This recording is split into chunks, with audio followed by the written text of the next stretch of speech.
monde et bienvenue dans ce nouveau vlog, j'espère que vous allez bien. Je vous retrouve depuis le sud de la France, je suis actuellement en vacances. Nous sommes le 28 août, oui c'est ça, le lundi 28 août. Je ne vous ai pas pris la semaine dernière, je suis arrivée maintenant il y a une semaine et un jour. Voilà, je suis arrivée pas dimanche hier mais celui juste d'avant. Et je vous cache pas que là j'ai pris une semaine tranquille. En même temps on n'a pas fait grand chose puisque dans le sud il faisait très chaud. Il faisait presque 40 degrés tous les jours. Donc c'était assez compliqué, donc on n'a pas fait grand chose. On allait visiter généralement le matin et l'après-midi c'était tranquille, je faisais du DP, je lisais et après c'était piscine. Et là ça va faire 2 jours qu'il fait nettement moins chaud actuellement. Il y a énormément de vent. D'ailleurs j'espère que ça ne va pas trop s'entendre puisque j'ai la porte-fenêtre qui est ouverte juste là puisque Saika est dehors. Et si je la ferme, elle va me demander de rentrer toutes les 2 secondes. Donc j'ai laissé ouvert comme ça, on est tranquille. Aujourd'hui je suis toute seule, voilà, mes parents ne sont pas là, ils sont partis voir ma cousine. Je ne pouvais pas aller la voir avec eux puisque elle a un tout petit bébé, voilà, qui est né il y a très peu de temps, plus un chat. Donc je me voyais mal débarquer dans son petit appartement avec Saika alors qu'elle a un chat et un tout petit bébé. Donc c'est pas grave, on est resté ici vu que c'est quand même à pas mal de temps de route. Je me voyais pas passer la journée là-bas et laisser Saika toute seule ici, donc c'est pas grave. J'irai rencontrer ce petit bébé dans une semaine je pense. Enfin j'irai un autre jour et quelqu'un restera ici avec Saika. Et donc du coup aujourd'hui je suis toute seule et je me suis dit que j'allais profiter voilà, de pouvoir vous prendre que je suis solo. Alors pas que je pourrais pas vous prendre quand mes parents seront là, mais là au moins je peux me poser, chill, je suis sûre qu'on va pas venir me déranger. Et surtout que j'ai quand même pas mal de choses à vous montrer. Et puis sinon pour refaire un petit récap de ce qu'on a fait la semaine passée, on a visité pas mal de petits villages, notamment Beaugneux parce que c'est juste à côté. En fait on est vraiment dans le Luberon entre Beaugneux et Lacoste, et donc on a visité Beaugneux. Moi j'ai pas encore été voir Lacoste, on a été voir l'île sur la Sorgue, on a été voir hier 2 villages, Goult je crois et Ménherbe, un truc comme ça. Et puis sinon voilà, on a fait des petits marchés, des petites choses comme ça. Mais comme je vous l'ai dit, je pense qu'on va accélérer le pas niveau visite ces prochains jours parce que là il est vraiment bien baissé. Alors aujourd'hui c'est la tempête, mais les prochains jours il va faire genre 20, 25, des choses comme ça. Donc ça va être très sympa, et notamment pour faire des randos. Je pense que ça va être très cool. J'ai hâte d'ailleurs de découvrir la région un petit peu plus. Et dans tous les cas, je vous emmènerai avec moi. Sinon, je vous reprends actuellement pour vous parler lecture, puisque j'ai fini 2 bouquins, notamment celui que j'avais commencé dans mon précédent vlog. Donc le tome 2 des Héritières de Lovenov. Donc c'est le secret de Mathilda, c'est de Corinna Baumann. Oui c'est ça, moi je l'étais aux éditions Charleston. Il ne me semble pas pour l'instant qu'il soit paru en poche, si je ne dis pas de bêtises, c'est à vérifier, mais il ne me semble pas. Et c'est vrai qu'ils coûtent quand même assez cher puisqu'ils sont à 23,90, donc presque 24 €. Mais en même temps c'est des gros bébés, hein. Ils font je crois plus de 600 pages. Ouais c'est ça, ils font 650 pages. Le tome 1 c'était pareil, c'était une grosse bricasse, donc bon, on se dit que le prix le vaut. Et c'est surtout que comme le premier j'ai plutôt bien aimé, un petit peu moins que le premier, mais je vais vous expliquer pourquoi. Pour ceux qui n'auraient pas vu mon avis sur le tome 1, on va suivre dans ce livre une famille d'aristocrates à Stockholm. Voilà, donc ça change. C'est vrai qu'on a l'habitude généralement de suivre des familles en Angleterre ou en Allemagne pour les héritières non, pour la Villa aux Étoffes, oui c'est ça. On a plutôt l'habitude de suivre des familles dans d'autres pays. Là ça se passe en Suède, donc déjà ça apporte une petite nouveauté puisqu'il s'agit d'une saga familiale historique, et donc ça vous savez que c'est quelque chose que j'apprécie grandement. Et dans le tome 1 on va suivre Agneta qui est issue d'une famille d'aristocrates qui possède un grand domaine, et donc elle malheureusement cette vie en fait elle ne lui convient pas. Elle ne veut pas dépendre de l'aristocratie et se plier on va dire aux bonnes mœurs qu'on lui impose. Donc elle décide en fait à ses 25 ans de partir à Stockholm pour suivre des études de beaux-arts. Donc elle quitte absolument tout son milieu social très aisé. Elle habite dans un tout petit appartement à la limite de l'insalubrité, mais ça lui convient parfaitement. Elle a pu on va dire tout ce poids sur les épaules, tout le poids que lui impose l'aristocratie sur les épaules. Elle vit sa petite vie, elle a un compagnon, elle est très bien dans sa nouvelle vie, jusqu'au jour où un matin un télégramme va arriver pour lui annoncer qu'il y a eu un drame au domaine, un drame qui concerne son frère et son père.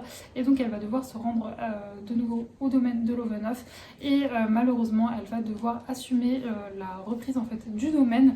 Et donc on va suivre Agneta qui va avoir en fait une nouvelle vie, une vie qu'elle a fui en fait fait tout simplement, mais qui va s'imposer à elle, et donc elle va devoir reprendre le domaine de Lovenhof alors que ce n'était absolument pas son souhait, et on va la suivre dans cette nouvelle aventure et c'était vraiment topissime. Alors là c'est un roman où on suit un petit peu les domestiques, mais c'est pas, on va dire, comme dans la Villa aux Étoffes, où on est vraiment immergé aussi bien avec les domestiques qu'avec les maîtres. Là, on est beaucoup plus concentré sur les maîtres et sur les histoires des maîtres, même si dans le tome 1, je trouvais qu'on avait un petit peu plus d'histoire avec les domestiques, c'est pas du tout le cas ici. On est vraiment concentré que sur la famille dans ce tome-ci. Je ne peux pas vous résumer ce tome-là parce que vous ne savez même pas qui est Mathilda, donc ça vous spoilerait totalement le tome 1. Mais oui, c'est une saga qu'il faut vraiment lire dans l'ordre, hein, vraiment. C'est beaucoup Saïka, c'est vraiment très important de les lire dans l'ordre. Et du coup, dans ce tome 2, on va suivre Mathilda, mais je vous laisserai découvrir, si vous n'avez pas lu le tome 1, de qui il s'agit. Et donc, j'ai beaucoup aimé.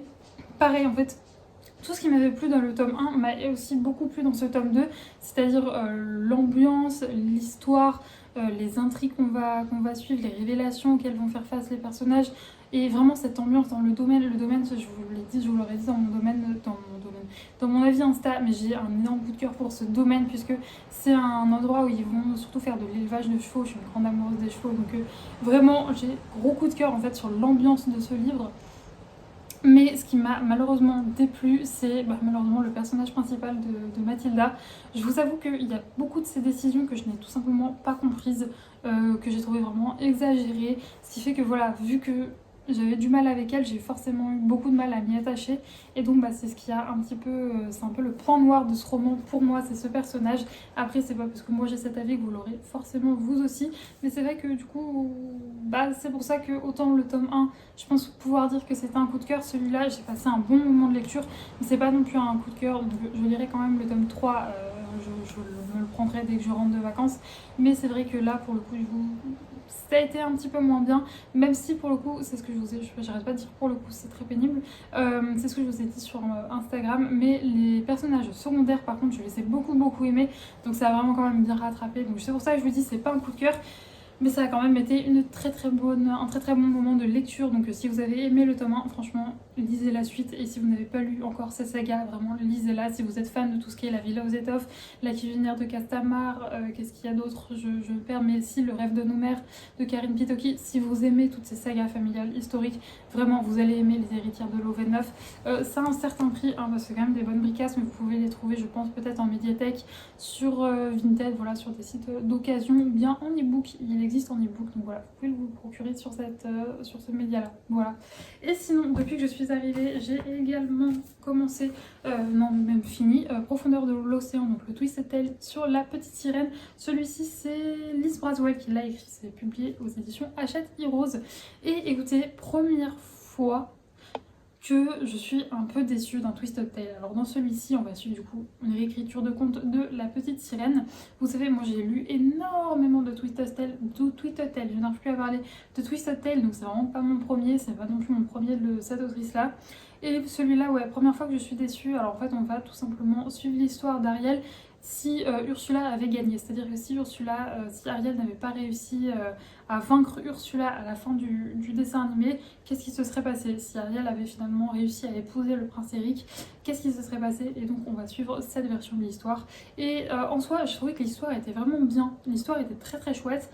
Mais je sais pas, j'ai eu du mal avec l'écriture. Alors c'est très bizarre parce que j'ai lu beaucoup des Twisted Tale qui a été écrit par cette autrice et ça ne m'avait pas gênée jusque-lors. Donc je ne sais pas pourquoi, cette fois-ci ça m'a gênée. Cette fois-ci, c'est surtout dans les dialogues en fait. Les dialogues, je les ai trouvés quelque peu un peu bizarres. C'était... Je pourrais pas vous donner d'exemple, mais ouais, j'ai eu du mal avec les dialogues. Pareil, les personnages, alors à chaque fois en fait ce qui me marquait dans les Twisted Tale, c'est que des personnages on va dire un peu plats, comme par exemple Blanche-Neige. Blanche-Neige dans le dessin animé, elle est un peu niaise, plate et tout, et au fond dans le roman, j'avais un gros coup de cœur dans le roman pour le personnage de Blanche-Neige, parce qu'elle était super badass, ultra débrouillarde, intelligente et tout. Là, le personnage d'Ariel et le personnage d'Eric, j'ai pas accroché non plus, enfin je veux dire... Ils m'ont pas dérangé, mais c'est pas comme dans les autres Twisted Tale, mais j'ai énormément de mal avec ce mot. C'est pas comme dans les autres où vraiment j'ai eu un énorme coup de cœur pour les personnages. Là, ils étaient là. Voilà, c'était sympa, mais sans plus quoi. Par contre, l'histoire et l'idée, j'ai beaucoup aimé. Voilà, tout ce que je vous laisserai découvrir. Je ne vous lis pas les résumés, je ne fais pas de résumé pour les Twisted Tale, tout simplement parce que moi, j'aime juste me raccrocher à la phrase d'accroche. Et si Ariel n'avait jamais vaincu Ursula, et je trouve que juste lire ça, c'est déjà très bien pour ensuite se plonger dans le roman. Je déteste lire les résumés pour les Twisted Tales, c'est pour ça que je le ferai pas ici. Je vous invite vraiment à juste lire les petites phrases d'accroche qui sont au-dessus sur la couverture et ensuite à vous plonger dans l'histoire sans rien attendre en fait. Et à chaque fois, ça marche très bien pour moi, bon, sauf pour celui-là. Donc ouais, l'idée de base, le monde qu'elle construit, parce que forcément elle approfondit beaucoup plus les personnages, beaucoup plus le monde, aussi bien le monde sous-marin que le monde des humains. Là notamment d'ailleurs le monde des humains est beaucoup plus... parce que forcément on va suivre Ursula qui est du coup devenue princesse dans le monde des humains. Et donc tout ce royaume va être beaucoup plus développé, les personnages qu'on va y retrouver vont être beaucoup plus développés. Et donc ça c'était vraiment très chouette. Mais donc comme je vous le dis, c'est une lecture en demi-teinte parce que j'ai été un peu déçue parce que tous les autres livres de cette collection, je les avais énormément appréciés et là moins. Voilà, je vous dis c'est surtout à cause de l'écriture puisque encore une fois l'histoire était vraiment bonne, l'idée était vraiment bonne, mais ouais j'ai été un petit peu ralentie au niveau de l'écriture. Mais voilà, écoutez, première fois que je suis un petit peu déçue pour un Twisted Tale, pourtant j'en ai lu quand même pas mal. Faudrait que je vous fasse, peut-être que ça serait une bonne idée, de vous faire une vidéo sur tous les Twisted Tale que j'ai lus. Voilà, si ça vous intéresse, n'hésitez pas à me dire ça en commentaire. Mais voilà, petite déception pour celui-là. Sinon, actuellement, je suis dans le tome 2 de Inheritance Game. Je vous l'avais dit, j'ai une coupe. Alors oui, je pense que ça s'entend, je crois que je vous l'ai dit. Mais il y a énormément de vent. Et en fait, juste avant de vous prendre, je suis allée jouer avec Saïka à la balle dans le jardin. Et je crois que ça se voit. J'avais pas fait... je ne m'ai pas trop regardé avant de filmer, mais ça se voit bien. Et oui, d'ailleurs, petit aparté, en vacances, que ce soit mes ongles ou ma peau sont en vacances aussi. Donc pas de maquillage, pas de vernis. J'espère que ça vous dérangera pas, je vais vous prendre dans cette dégaine. Sachant qu'en plus aujourd'hui, vu qu'il fait un temps pourri, il fait pas très chaud. Donc là je suis en gros jogging et tout, c'est vraiment très tranquille. Mais donc oui, avant-hier, je suis allée à l'île sur la Sorgue. Et alors j'avais dans l'espoir, il y avait une sortie qui date d'il y a quelques jours qui m'intéressait grandement, et un autre livre où je me disais si je le croise, je suis contente puisque je suis petit à petit en train de me constituer ma palle d'automne. Je ferai une vidéo avec toutes les lectures que je vais me faire en automne, enfin toutes les lectures que je vais me faire, que j'espère pouvoir faire en automne, et je suis en train de constituer ma petite palle. Et donc il y avait une sortie de chez Lumen qui m'intéressait grandement, vraiment très fortement. Et je me disais si jamais je tombe dessus en librairie, si jamais je tombe sur une librairie qui est là, c'est très chouette. Et je suis tombée sur une petite librairie, donc c'est une librairie à l'île sur la Sorgue. Donc c'est les libraires du Sud, je pense que c'est un collectif de libraires dans le Sud, j'avoue que je ne connaissais pas. Et c'était très chouette, franchement leur librairie, j'ai plus le nom de la librairie. Ça m'énerve, est-ce qu'il y a, parce qu'ils m'ont mis un petit marque-page. Ça s'appelle Le Passeur de l'île. Et c'est 6 et 7 place de la Liberté à l'île sur la Sorgue. Je vous montre juste le petit marque-page comme ça vous voyez bien. Et c'était très sympa, la librairie était super bien organisée. Mon père pareil, il a acheté 2 bouquins parce qu'il avait commencé, il avait pris le tome 1 d'une saga policière, je sais pas si c'est policier, mais bon bref, et il est tombé amoureux de ce livre, donc du coup il lui fallait absolument la suite, donc il a trouvé les 2 autres tomes alors que c'est des livres qui sont parus il y a quand même un petit moment. Le rayon Young Adult, bon il n'était pas très développé, mais il y avait quand même des pépites, et j'ai trouvé ma nouvelle sortie, donc j'étais très contente. Il y avait des 2 Saxus reliés et tout, enfin bref c'était vachement bien. Donc vraiment si vous êtes de passage dans le Luberon, ou si vous habitez dans le Luberon, franchement elle était très sympa cette petite librairie. Et donc on va commencer avec le livre que je cherchais en priorité. Donc il s'agit, alors le titre est très long, donc La Société très secrète des sorcières extraordinaires de chez Lumen de Sangu Madana. Et donc je cherchais en fait, ce qui m'a convaincu dans ce livre, c'est que tous les gens qui en parlent disent que c'est de la cozy fantasy. J'adore la fantasy, j'adore tout ce qui est cosy. Je n'en ai jamais lu, mais je me dis que c'est un style qui pourrait fortement me plaire. Alors, de ce que j'ai compris, la cozy fantasy, c'est des fantaisies où il n'y a pas non plus 45 000 rebondissements, mais où c'est tranquille, c'est chaleureux, c'est tout doudou et tout. Et donc je me dis, ça peut trop me plaire. Là, en plus, des sorcières, je pense que vous comprenez pourquoi est-ce que je l'ai mis. Enfin, ce que je l'ai pris notamment pour ma palle pour l'automne, voilà. Mais donc je vais vous lire le résumé, par contre il est un tout petit peu abîmé, je m'en étais pas rendu compte. J'ai l'impression que les livres Lumen, n'hésitez pas à me dire ce que vous en pensez, là c'est en soft touch, c'est très rigolo avec des petits surbrillants sur la couverture. Mais j'ai l'impression que les livres Lumen, ils sont pas non plus d'extraordinaire qualité parce que ce soit quand je les achète en librairie ou quand je les commande, ils arrivent toujours un petit peu abîmés. Donc je ne sais pas pourquoi, mais c'est comme ça. Ou alors j'ai juste pas de chance, c'est une possibilité également. Mais c'est le seul petit défaut qu'il a, c'est juste là un tout petit peu corné ici. C'est pas grave. Alors, franchissez les portes de la maison de nulle part et laissez-vous envoûter. Mika Moon a toujours, enfin presque toujours, respecté 3 grandes règles. Cacher sa magie, dans les vidéos qu'elle poste en ligne, elle fait juste semblant d'être une sorcière. Faire profil bas, après tout, qu'est-ce que 14 000 abonnés et rester à l'écart des autres sorcières, sauf à l'occasion de leur sacro-sainte réunion trimestrielle. La jeune femme a donc pris l'habitude d'être seule et a même passé le plus clair de sa vie d'adulte à déménager en prenant garde de ne jamais s'attacher à qui que ce soit. Un jour pourtant, elle reçoit une intrigante offre d'emploi, devenir la professeure particulière de 3 jeunes sorcières dans une mystérieuse propriété du Norfolk baptisée la Maison de Nulle Part. Et voilà qu'en un coup de baguette magique, et contre toutes les règles élémentaires de sorcellerie, elle se retrouve bientôt mêlée aux secrets de ses 4 hôtes, aussi excentriques qu'attentionnés. Parmi eux, Jamie, bibliothécaire irlandais grincheux mais contre toute attente attirant, est prêt à tout pour défendre ses 3 petites protégées. Or, à ses yeux, la nouvelle venue est une menace incroyablement irritante. Alors que Mika commence enfin à s'ouvrir aux autres, l'idée d'avoir trouvé une famille, une vraie, et peut-être même plus, fait peu à peu son chemin dans son esprit. Mais la magie est imprévisible, et si toute cette histoire n'était qu'une bombe prête à exploser. Enfourchez-vous aussi votre balai magique et laissez-vous ensorceler par cette romance feel good signée Shangu Mandana qui vous fera rire aux éclats et fondre de bonheur. C'est des très très jolies promesses, mais donc j'ai beaucoup aimé déjà cette sorcière qui tient un blog sur la sorcellerie et qui fait genre que c'est pas vraiment une sorcière, enfin bref, ça a l'air très très chouette. Bon, il y a de la romance, vous savez que je suis pas non plus une immense fan de romance, mais si c'est tout doux, tout mignon, je pense que ça peut me plaire. Donc voilà pour ce premier petit livre et qui m'a coûté 17 €. C'est vrai qu'ils sont pas non plus excessifs franchement. Les livres de chez Lumen sont vraiment pas très chers je trouve. Donc bon, j'ai l'impression qu'ils s'abîment un petit peu, mais en même temps ils sont pas très chers. Et franchement, de nos jours, ça fait plaisir parce que les prix des livres augmentent sans arrêt. Donc un petit livre à 17 €, ça fait plaisir. Et ensuite un livre de jeunesse, il s'agit de Les jumeaux Croche-Mort, la malédiction, donc de Cassandra O'Donnell chez Flammarion Jeunesse. Toujours un mood très halloweenesque, très automnal. Mais donc j'ai vu cette saga jeunesse passer pas mal de fois en fait sur Instagram. Et déjà la couverture, j'adore. Et ça me faisait très très envie. Donc c'est une saga, c'est le tome 1. Et ça a l'air très très chouette. Je vais vous lire le résumé, il est très très court. Après des années d'exil, Silence et Auriel Croche-Mort sont soudainement rappelés dans le manoir familial par des grands-parents dont ils ignoraient l'existence. Les jumeaux ne se sentent pas les bienvenus et découvrent qu'une terrible malédiction s'est abattue sur la ville. Qu'est-ce que vous voulez que je vous dise de plus? Des jumeaux un peu... qui font un petit peu flipper, enfin, en tout cas s'ils sont comme sur la couverture. Manoir familial, malédiction. Que demander de plus? Ça a l'air topissime, en tout cas je suis trop contente.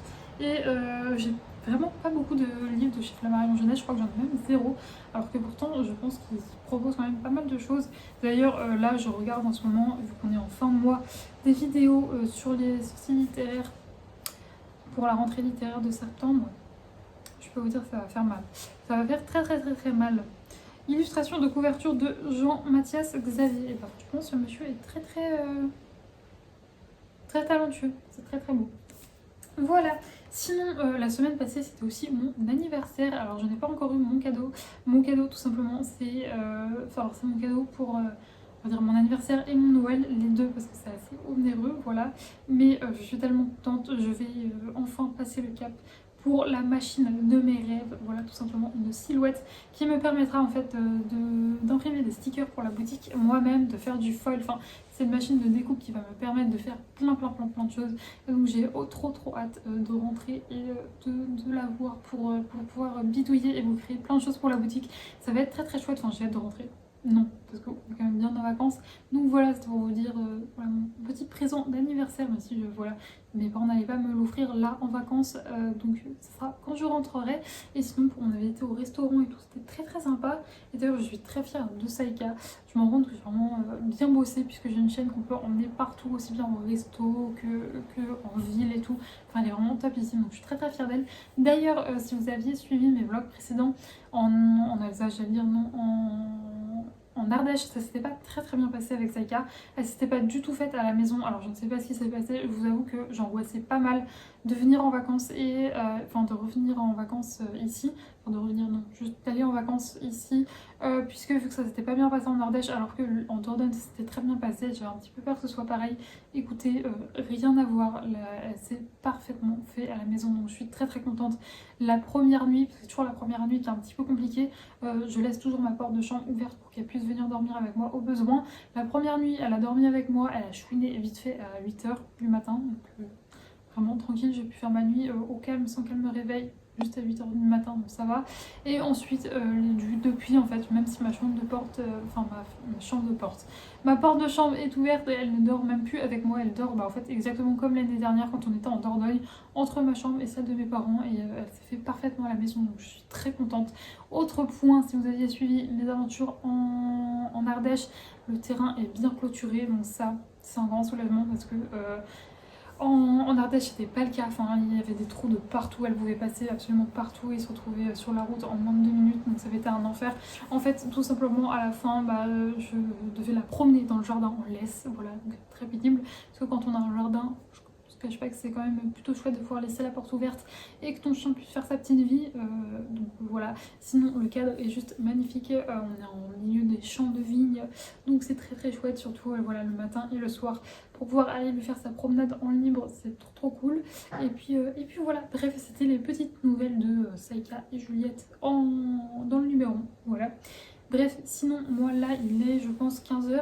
Il doit être 15h, quelque chose comme ça, parce que puisque ça fait un moment que je vous parle, ça fait 21 minutes que après manger j'ai étendu la lessive, j'ai fait plein de choses. Donc du coup maintenant j'ai fait pas mal de petites corvées, on va dire ménagères, j'en ai profité voilà, que je sois toute seule pour pouvoir m'occuper du linge, tout ça. Et donc du coup là je vais faire du DP qui a bien avancé, je vous montrerai je pense quand j'aurai fini ma ligne. Et je suis trop contente. Bref, on va aller un petit peu chiller, je pense qu'après j'irai bouquiner. Et peut-être si mes parents ne rentrent pas trop tard d'Avignon, peut-être qu'on ira faire un petit tour, j'aimerais bien, parce que je vous cache pas qu'il fait grand soleil, même s'il y a beaucoup de vent. Et alors je ne sais pas quel team vous êtes en vacances. Moi je suis team, j'aime bien quand même aller visiter des trucs. Alors qu'il y ait une journée off de temps en temps dans les vacances, ok, mais j'avoue que sinon j'aime bien aller crapahuter un petit peu partout et découvrir les régions. Donc je vous cache pas qu'aujourd'hui il fait un temps superbe, alors qu'hier en fait il a plu à verse. Une bonne partie de la journée, on a juste eu le temps de visiter 2 petits villages entre 2 averses. Donc j'avoue qu'aujourd'hui j'aimerais bien me bouger. Notamment il y a Lacoste, un village juste à côté de chez moi que je n'ai pas encore été visiter. J'aimerais beaucoup aller le voir. Voilà. Sauf que là actuellement je suis totalement bloquée au milieu de la campagne puisque mes parents ont pris la voiture. Donc voilà. Sinon je pense que si jamais quand ils rentrent ils sont trop fatigués, je prendrai Saïka et on ira se promener dans les vignes. Voilà, petit programme du jour. Et écoutez, moi je ne sais pas quand je vous reprendrai. C'est vrai que j'ai déjà filmé 22 minutes et voilà, donc je pense que je vous reprendrai en petit blabla comme ça juste pour vous parler de mes lectures ou de mes DP. Mais sinon je vous ferai surtout des plans en fait des endroits que je vais visiter. Notamment là prochainement on doit aller au Mont Ventoux et dans le Colorado provençal. Je rêve d'y aller depuis très longtemps. Donc bref, je vous ferai des petits plans. Je vais arrêter de blablater sinon ce vlog va durer 2 heures. Bref, je vous fais des bisous et je vais faire mon début.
Bon les gars, je suis vraiment désolée. Alors déjà, parce que nous sommes le 7 septembre, et je m'excuse également parce que je pense que dans ce rush, je risque de bégayer pas mal de fois, de galérer, etc.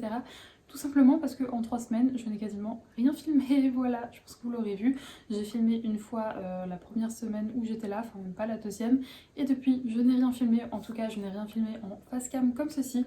J'en suis vraiment désolée, c'est la première fois on va dire que ça m'arrive. Généralement en vacances, je vous prends toujours beaucoup moins que quand je suis chez moi, mais là je ne vous ai quasiment pas pris, enfin en fait je vous ai pris qu'une seule fois, puisque comme je vous l'ai dit, nous sommes le jeudi 7 septembre et que demain nous sommes vendredi et que je rentre, voilà, on prend la route demain matin.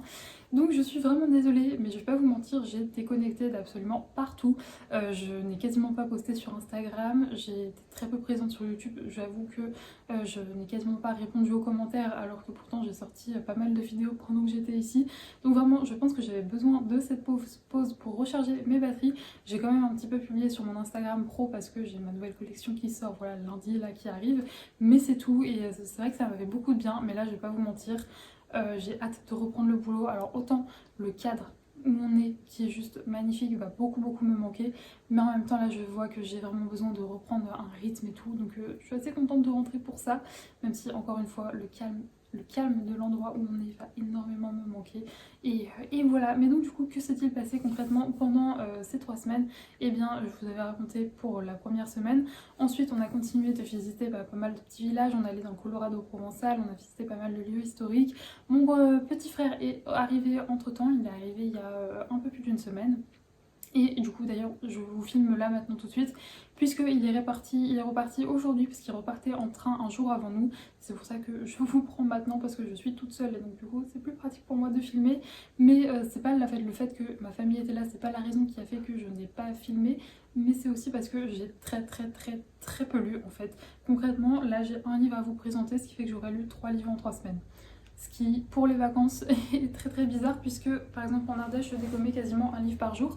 Mais ça s'explique tout simplement puisque là en fait j'avais mon DP, et c'est vrai que vu que voilà, ma famille est là, c'est vrai que quand on lit en fait c'est une activité qui est très solitaire.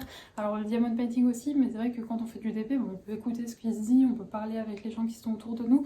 Donc voilà, c'est pour ça que vous allez voir par contre dans le rush juste après, je vous montrerai mon DP. Je l'ai bien avancé, mais par contre c'est vrai que la lecture, bah voilà, pas énormément lu. Et en plus de ça, le soir c'est vrai que je passais du temps avec ma famille, on jouait aux cartes, tout ça, donc très peu lu. Voilà, c'est aussi une raison pour laquelle je n'ai pas beaucoup filmé, mais je vous cache pas que là ça me manque, voilà, donc me voici, me voilà, et je reprendrai un rythme normal où je vais filmer à partir de lundi. Je commencerai un nouveau vlog et le rythme sera comme d'habitude, voilà. Mais sinon, du coup, qu'est-ce que j'ai lu? J'ai lu le tome 2 de Inheritance Game de Jennifer Lynn Barnes, publié aux éditions PKJ. J'avais lu le tome 1 il y a un petit moment maintenant. Alors pour rappel, dans le tome 1, on va suivre Avery Graham, qui est une jeune fille, une jeune lycéenne, qui a perdu sa maman il y a peu. Son papa est totalement absent, il est encore en vie mais il ne s'occupe pas du tout d'elle. Du coup, c'est sa grande sœur qui a pris la tutelle et elle vit avec elle. Et c'est vrai qu'elle vit dans des conditions pas ouf, puisqu'elles sont vraiment très pauvres. Et en dehors de ça, Avery est une jeune fille très intelligente, qui a des bons résultats au lycée, qui est très forte aux échecs, vous allez voir, c'est une petite importance. Et un beau jour, alors qu'elle est en cours, quelqu'un va venir la chercher et elle va apprendre qu'elle a hérité d'un très gros milliardaire en fait. Je sais même pas si le mot milliardaire est... je sais pas s'il y a plus grand que milliardaire, mais bref, de quelqu'un qui est très riche, un vieux monsieur qui est décédé et qui a décidé de lui léguer toute sa fortune. Elle ne comprend pas parce qu'elle ne connaît ni d'Adam ni d'Ève ce monsieur, mais du coup elle va se rendre à la lecture du testament, et donc là elle va apprendre qu'elle hérite d'absolument tout de ce monsieur. Sa famille est totalement déshéritée au monsieur en question, et la seule raison pour laquelle... la seule raison qui fait... Enfin, comment dire, je vous l'avais dit, j'allais bégayer, ça allait être compliqué. Elle a une obligation pour avoir cette fortune, pour accéder à cette fortune, c'est de rester habiter 1 an à la maison Hartholm, j'ai du mal à le prononcer à chaque fois. Mais donc elle doit rester 1 an dans cette maison, et donc c'est ce qu'elle va faire. Elle va emménager avec sa grande sœur dans cette maison. Alors en revanche, même s'ils sont déshérités, là le reste de la famille de ce monsieur, donc il a 2 filles et des petits-fils, 4 petits-fils, 3 petits-fils, oui c'est ça, 3 petits-fils. Ils ont par contre le droit de résider dans cette maison. Mais autant vous dire que l'ambiance va être assez tendue puisque elle va débarquer dans cette maison avec ces gens qui ne la connaissent ni d'Adam ni d'Ève, puisque je vous l'ai pas dit, mais Avril ne connaît absolument pas Tobias Archois qui lui a légué sa fortune, elle ne connaît absolument pas cette famille, et donc elle va débarquer dans ce milieu là où déjà elle va être, autant vous dire que c'est également une famille qui est très exposée à la presse, étant donné qu'ils sont très très riches, et donc elle va arriver dans ce milieu qu'elle ne connaît absolument pas, avec une famille où elle n'est clairement pas la bienvenue, puisque à cause d'elle, ils n'ont rien et ils ne savent pas pourquoi. Et donc du coup, en fait, quand elle va arriver dans cette famille, elle va commencer un petit peu à se lier d'amitié avec les petits-fils, certains plus facilement que d'autres, et en fait, elle va découvrir que le monsieur qui lui a légué toute sa fortune, donc Tobias, il a une grande passion pour les énigmes et en fait il va cacher tout plein d'indices partout dans sa maison qui est juste immense avec plein de passages secrets, d'endroits cachés, etc. Enfin bref, un lieu très propice pour les énigmes, et donc du coup elle va rentrer dans son jeu et elle va enquêter avec les autres petits-fils de ce monsieur afin de savoir tout simplement pourquoi est-ce qu'il a choisi de la faire hériter elle. Alors le premier tome, c'est vrai que c'est une saga qui a fait énormément parler, où il y a eu beaucoup de retours très très positifs dessus, ce qui fait que je pense que j'ai plongé dans le tome 1 avec beaucoup d'attentes et j'étais un petit peu déçue, notamment, alors pas par l'écriture etc, ce qui était assez bien, l'histoire aussi, je trouvais que l'idée était très bonne, mais c'est juste que j'étais restée clairement sur ma faim dans le tome 1, puisqu'il y avait plein de réponses qui étaient restées en suspens, et le peu de réponses qu'on avait me convenait pas trop, enfin j'étais en mode bah tout ça pour ça. Donc voilà, donc j'étais assez mitigée pour ce tome 1. Mais je me suis dit, je vais quand même continuer la série parce que si tout le monde en parle, c'est qu'elle doit quand même être bien. Et je ne regrette pas puisque ce tome 2, j'ai vraiment adoré. C'était trop bien. Franchement, on frôle le coup de cœur. Alors là, pour le coup, dans ce tome-ci, on a, il me semble, toutes les réponses à nos questions. Donc clairement, ça pourrait s'arrêter là, même si il y a un troisième tome. Donc c'est une trilogie et il y a un tome compagnon qui paraît là au mois de septembre. Je sais plus la date exacte, mais un tome 4 en fait qui est sur tout simplement les petits-fils du monsieur. Avery n'est plus du tout le personnage principal. Donc bon, d'ici là, il faut que je lise le tome 3 que je lirai, c'est sûr, parce que vraiment j'ai beaucoup aimé. Je trouve en plus que du coup les personnages dans ce tome-ci, on s'y attache encore plus. C'est vrai que je vous l'ai dit, c'est une lecture qui est quand même assez rapide. Là, celui-là, il fait quoi? Un peu plus de 400 pages et c'est du young adulte, voire jeunesse, je sais pas trop, mais ça se lit assez vite. Ce qui fait, bon, alors ça se lit assez vite, sauf quand vous êtes Juliette et que vous le lisez en vacances. Mais c'est vrai que le tome 1, je l'avais lu assez vite, j'avais pas trop eu le temps de m'attacher au personnage. Et je vous dis, j'avais été en plus mitigée par la fin, donc c'est vrai que j'ai eu un petit peu de mal. Là, c'est pas du tout le cas, je trouve qu'on s'attache encore bien plus aux personnages et je les ai vraiment tous aimés et c'était trop bien. Vraiment, je vous conseille cette saga si jamais vous ne l'avez pas encore lu, parce que moi, ça a été une petite pépite. Sinon, hier, on a été à Avignon, je vous l'avais dit, il me semble, dans le rush précédent, enfin la fois où je vous avais pris en face cam, mais on est venu dans le sud de la France, notamment parce que j'ai une de mes proches, une de personnes de ma famille qui a accouché là il y a 3 semaines, et donc on avait prévu de venir dans le sud tout simplement pour rencontrer sa petite fille, et donc c'est ce que mes parents avaient fait la dernière fois que vous avez pris. Je vous avais dit, moi j'étais restée là pour garder Saïka, et Saïka d'ailleurs qui a été exceptionnelle pendant toutes ses vacances, franchement un vrai bonheur, c'était trop bien. Mais donc oui, j'étais restée pour garder Sassou, et du coup hier on a inversé le rôle, mon papa il est resté ici avec Saïka et moi je suis partie avec mon petit frère, ma maman et moi-même. Nous sommes allés la rencontrer, donc c'était très chouette. On a également visité le palais des papes, voilà, je l'avais jamais fait, donc voilà, c'est quelque chose à faire, donc c'est fait. Et sinon hier nous étions le 6 et le 6 septembre, il y avait plein de sorties de la rentrée littéraire qui m'intéressaient grandement, notamment 3, voilà, sauf que malheureusement sur les 3 qui m'intéressaient, je trouvais qu'un seul livre. Alors c'est pas pour ça que j'ai pris qu'un seul livre, j'en ai pris 2, puisqu'il y avait également, j'ai trouvé un autre livre qui était dans ma wishlist, mais au niveau des rentrées littéraires d'hier, il y avait le tome 2 de Seul un monstre qui me faisait très envie, il y avait L'Engrangetant, je ne sais plus le nom de l'autrice, mais il y avait L'Engrangetant de chez Châtillon qui me faisait envie, en version collector bien sûr, et Gothicana, voilà, et c'était les 3 livres que je cherchais, et quelle ne fut pas ma déception, parce que je me suis dit dans une Fnac, normalement ils ont toutes les sorties, enfin c'est quand même quelque chose d'assez grand, et alors Gothicana, impossible, il n'y était pas. Et pour ce qui est de L'Engrangetant, quelle ne fut pas ma déception de ne trouver que des paperbacks, sauf que autant vous dire que vu le jaspage et la qualité du livre en version collector, je veux le collector. Donc écoutez, je ne sais pas, peut-être que les Avignonnais je sais pas si on dit comme ça, n'aiment pas les collectors, du coup ils ont pas pris de collector. Mais j'étais dégoûtée. Du coup je ne l'ai pas trouvé, c'est pas grave, je me le commanderai. Franchement, pour tout vous dire, j'ai tellement hâte de le recevoir parce que je pense que c'est un des livres que j'attends le plus de cette rentrée littéraire. Je vais me le commander demain, comme ça samedi je l'aurai et je vous le montrerai dans le vlog prochain. Et donc du coup, sinon j'ai trouvé le tome 2 de Seul Amant. Donc là c'est Jamais un héros, le livre 2 de Vanessa Len. Voilà, je vous en ai parlé il y a pas longtemps, donc je vous fais pas le résumé, mais je vous ferai un résumé un petit peu plus gros, enfin même un résumé tout court dans mon book haul. Mais j'avais eu un coup de cœur en fait, vraiment je pense qu'on peut dire que j'ai eu un coup de cœur pour le tome 1. Ça avait été vraiment une lecture ultra pépite, donc j'ai hâte de me plonger dans le tome 2. Il sera lu très certainement en octobre, donc j'ai vraiment hâte de me plonger dedans. Et ensuite j'ai trouvé ce petit bébé, voilà, donc c'est Twin Crown de Catherine Doyle et Catherine Weber aux éditions Bayard. Et c'est un livre qui me fait envie depuis sa sortie, mais c'est vrai que je ne sais pas pourquoi je ne me l'étais pas pris. Alors je crois qu'il est sorti en début d'année, hiver, et c'est vrai que Twin Crown, il me semble qu'il y a une histoire de sorcière, donc je m'étais dit que j'aimerais bien le lire plutôt en automne en fait. Donc c'est pour ça que j'avais pas craqué tout de suite, mais la couverture est juste magnifique. Je vais vous lire le résumé parce que je ne l'ai plus en tête, parce que je vous dis ça fait un moment qu'il est dans ma wishlist. Wen Greencock s'est préparé toute sa vie à usurper la place de sa sœur jumelle et monter sur le trône d'Eana. C'est le seul moyen de mettre fin à la guerre contre les sorcières qui l'ont élevée. Rosewart, elle, s'apprête à devenir reine, épouser le prince du royaume voisin et s'assurer un allié dans la lutte contre la magie. Dans ce duel animé par la vengeance où les secrets se révèlent et les amours impossibles fleurissent, qui obtiendra le pouvoir? On ne peut pas détruire la magie, elle retrouvera toujours son chemin. Donc ça a l'air vraiment très chouette et j'ai hâte de le lire. Et en plus de ça, franchement, j'ai vu, il me semble, que des très bons retours sur ce bouquin. Donc ouais, là on a Sarah J. Pass, on a une quote de Sarah J. Maas qui dit Twin Crown m'a ensorcelé dès les premières pages, un mélange d'aventure et d'humour, un univers riche et de délicieuses romances et deux narratrices inoubliables, parce que oui, c'est coécrit, du coup je l'ai dit, il y a 2 autrices. Donc voilà, j'ai hâte de lire ça, ça sera bien en septembre, en octobre plutôt je pense, puisque je vais me faire une palle pour l'automne, je vous la présenterai sur la chaîne.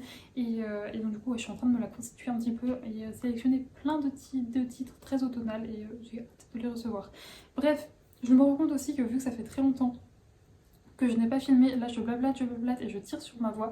Donc je vais m'arrêter de filmer tout de suite et je vais faire une petite pause et vous montrer mon DP. Et donc voilà la bête, franchement j'ai fait plus de la moitié, donc j'ai vraiment carburé. Ouais, je pense que j'ai fait plus de la moitié, là il y a plus de la moitié. Et carrément ce matin je l'ai retourné pour commencer une ligne juste ici. Pour ceux qui n'auraient pas suivi mes vlogs précédents où je l'avais déballé, il s'agit de la toile Freedom at the Lake de Chuck Pinson qui vient de chez Diamond Art Club, hein, comme d'habitude, qui fait 93 cm par 70 et elle est juste somptueuse franchement. Alors par contre c'est très confetti, là je vous cache pas que là pour tout ça j'ai mis vraiment du temps, hein, alors que j'ai fait quand même pas mal de DP par jour. Et ouais, je pense que ça aurait été du vlog, je l'aurais fini plus belle lurette, mais toute cette partie là c'est très confetti et là je vais respirer un petit peu plus puisque là c'est beaucoup plus de blocs, voilà, notamment dans le ciel et dans l'eau. Mais donc voilà pour la toile, franchement un plaisir à réaliser, elle est juste sublime pour l'été, franchement je ne regrette pas du tout mon achat de dernière minute puisque vraiment elle m'a trop bien accompagnée pendant mon été avec toutes ces couleurs un petit peu vives et tout. Et ma maison de rêve juste ici. Bon, faudrait virer la maison là parce que j'aime bien être toute seule, mais elle est trop belle la jolie petite maison en bois là. Donc voilà pour mon petit DP. Ici, écoutez, alors oui j'ai changé de décor, je ne suis pas dans ma chambre, je suis dans la chambre de mes parents puisque je voulais avoir un grand lit pour pouvoir étaler mon DP dessus, mais donc du coup je vais vous laisser là pour ce vlog. Encore une fois je m'excuse on va dire de la quantité voilà, des rushs que j'ai fait, mais encore une fois je vous l'ai dit, j'ai vraiment pris on va dire 3 semaines très tranquilles et ça m'a fait beaucoup de bien, mais j'ai hâte de reprendre là un rythme où je vais filmer plein de vidéos, j'ai plein d'idées en plus pour la chaîne donc ça va être très chouette, restez connectés. Et voilà, moi dès lundi en fait je reprends les vlogs on va dire normaux et je vais également vous sortir sur la chaîne un book haul pour du mois de août et un avis lecture du mois d'août également. J'ai aussi je pense fin du mois, début du mois d'octobre ma palle du coup automnale qui va arriver sur la chaîne et comme d'habitude des vlogs. Voilà, là on va reprendre le rythme avec des weekly vlogs toutes les semaines, tous les samedis matins et voilà, en tout cas j'espère que ce petit vlog où je vous aurai filmé un tout petit peu du sud vous aura plu.